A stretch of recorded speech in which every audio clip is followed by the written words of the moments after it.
Hi, my name is Kamal, and this is going to be an absolute disaster.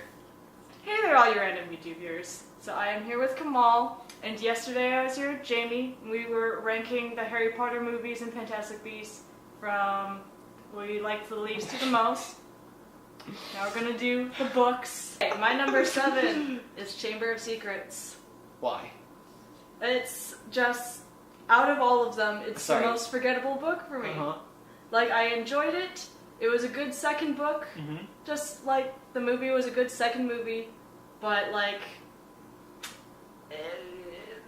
I don't think it added too much. Like, I know that it's like, hey, there's Tom Riddle's diary and stuff, but I don't know. It started the Horcruxes Yeah. without starting the Horcruxes because we didn't know what Horcruxes were. Yeah, but like it's still the other 6 books I liked better. That is why I'm gonna hold my comments till the end because then I'm just gonna ream you out for them. Let's just go. Yeah, but what is your number 7?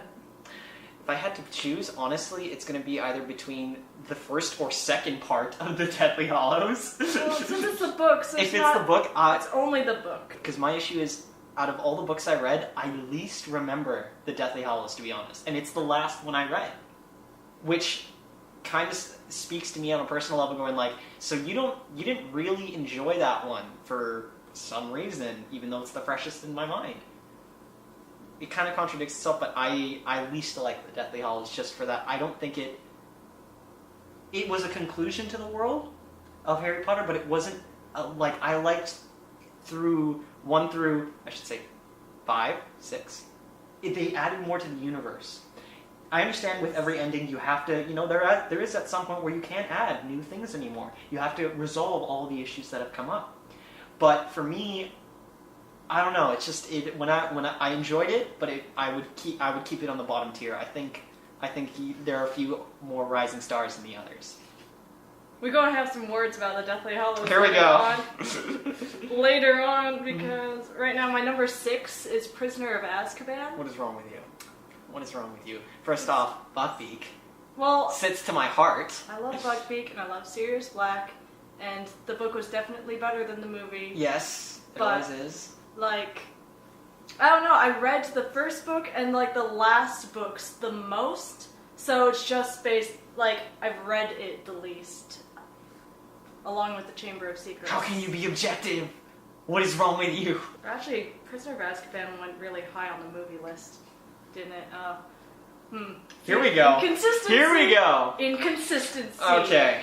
Yes. This explains a lot about you. I'm very inconsistent and I'm a mess. Like, I don't understand what you're surprised about, Okay, alright, yeah, Like, no, I shouldn't. I honestly. really shouldn't be surprised about any of this, okay. honestly.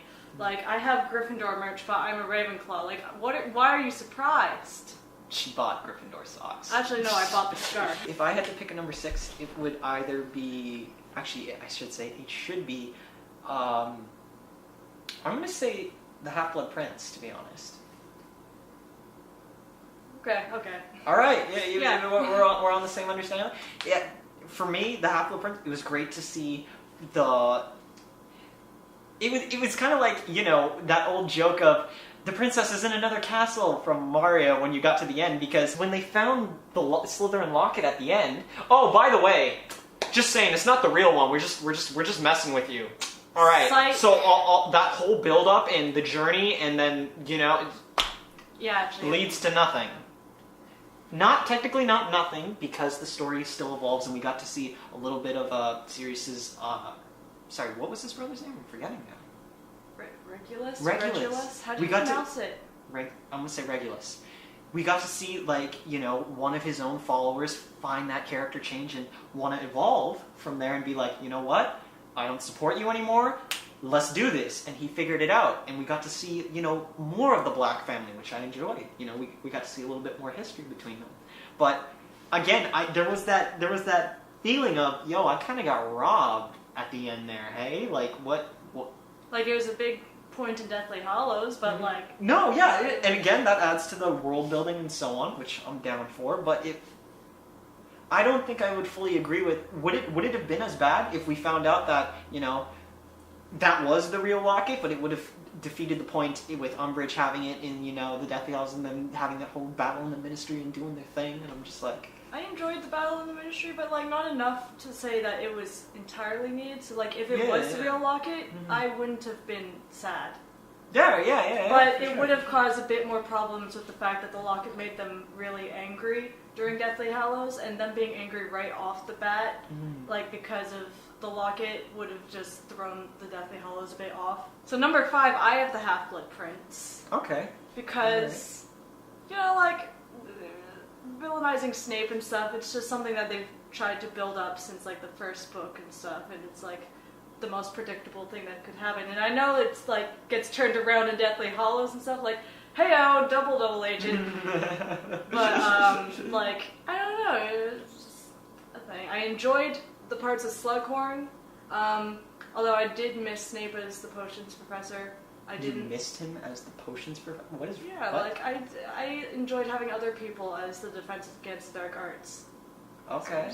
So, Alright. thus, you know. And when you think, like, hey, the dungeons, potions, you think Snape just roaming around. The Half-Blood Prince was good. Wasn't the best. I love how you're just like, so, it was good.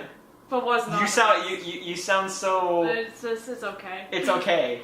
Of the Harry Potter books. It's okay. Like, it still ranks higher than, I don't know, a different book series. But, like, in this series, Fair enough. okay. Fair What was your number 5?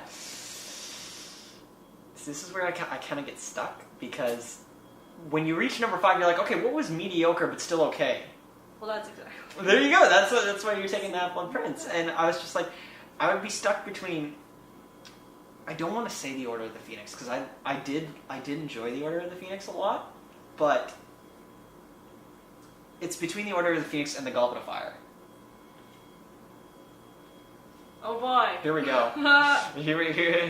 Okay, I should say, for me, with the Goblet of Fire, I did enjoy it because it started to, again, build on the world of having Drumstring Academy and the people from France, who I can't forget right now. I don't know how to pronounce it. I've been saying like Bobak? Yeah. Like Bobak's Academy? Something like that. I don't understand.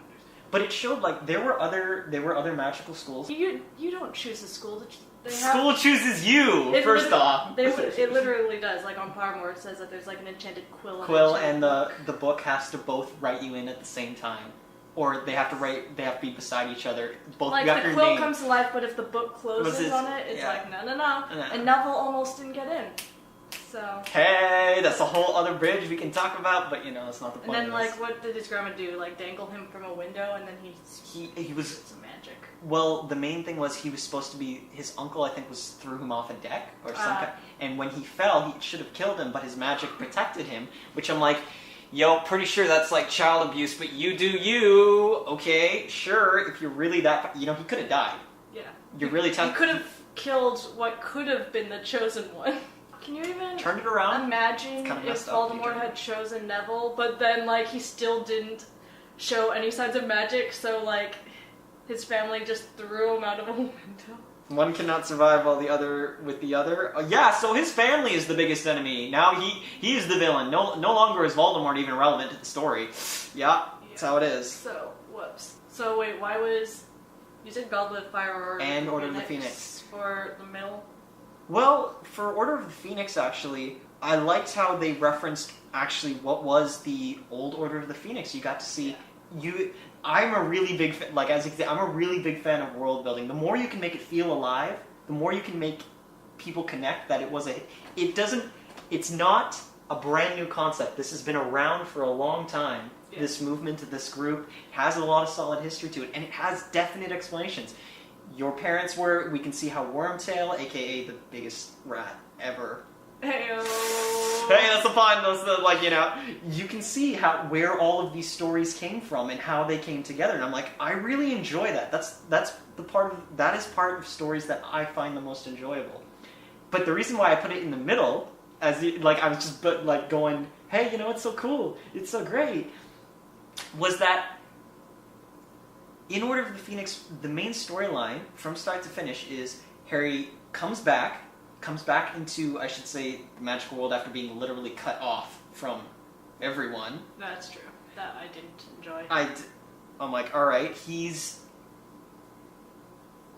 put in a very difficult predicament. Character development is important. However, isolating your main character, and that is one of his strengths, actually, is him being isolated and finding a way through that.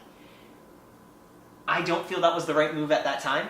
Here's the thing, though, about that whole isolation thing, because he got really, like, annoyed and angry throughout the entire Which book. is totally reasonable, yeah. And, like, J.K. Rowling did a really good job of making you also feel really angry and annoyed at it. So the fact that you were feeling the same as Harry. Yeah. So it did a really good job at that. Maybe, yeah, so maybe, you know what, I'm kind of rethinking, maybe I was wrong, because if that was the point, if that was the intention, you nailed it. You feel the same as these characters. Yeah, you know. You know? Well, here's the thing, though, because my number 4 is Order of the Phoenix. Why is your number 4 Order of the Phoenix? Just because I liked the other 3 books I haven't said yet just better. I like the world building because it's, you know, not just the trio in their bubble anymore. You actually get a sense of like, hey, oh, there's other people and they have lives outside of Harry and stuff. Hey, here's Remus. Here's Neville's parents, who we get to find a little bit more background information on how they were a bunch of badasses. I really enjoyed them just trying to get around Umbridge the entire time, because you were also really annoyed with her. I love J.K. Rowling for actually making Umbridge. Every person has an Umbridge in their life. We've all met a professor or some authority figure. We're like, oh, I have such feelings of rage against you. I just really like the Dumbledore's army, sort of like, hey, oh, we're learning We're stuff. actually learning defense against the dark arts. I enjoyed this, but I Education have should not. That's why I enjoyed the other ones more. That's fair. That's fair. Number 3 is the Philosopher's Stone. I'm actually totally agreeing with you on that. That's actually where I was going to place it. Okay. It's number 3. It was great at introducing us to the series, but I am a person that really likes really long books, and it was the shortest book. So it's like, it was her first go of it. You know, it was the great first book, but it also, like, since it's the smallest book, it doesn't have as much as other books. And I enjoy having a lot of information from books. So you like the backstory. Yeah, and like, you know, it's establishing characters, which is great and is needed, but, you know, you obviously feel more in other books because you've spent more time.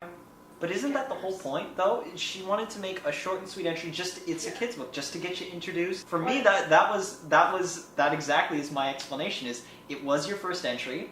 Looking back and comparing it to your later works, I prefer the later works because they were more detailed, more in depth. But you know, credit is you can't knock it, and you have to give her credit for, hey, this was the original purpose. I didn't know the world would grow as much when it came to the other side. So I've honestly forgotten what your bottom books were, so I can't remember what.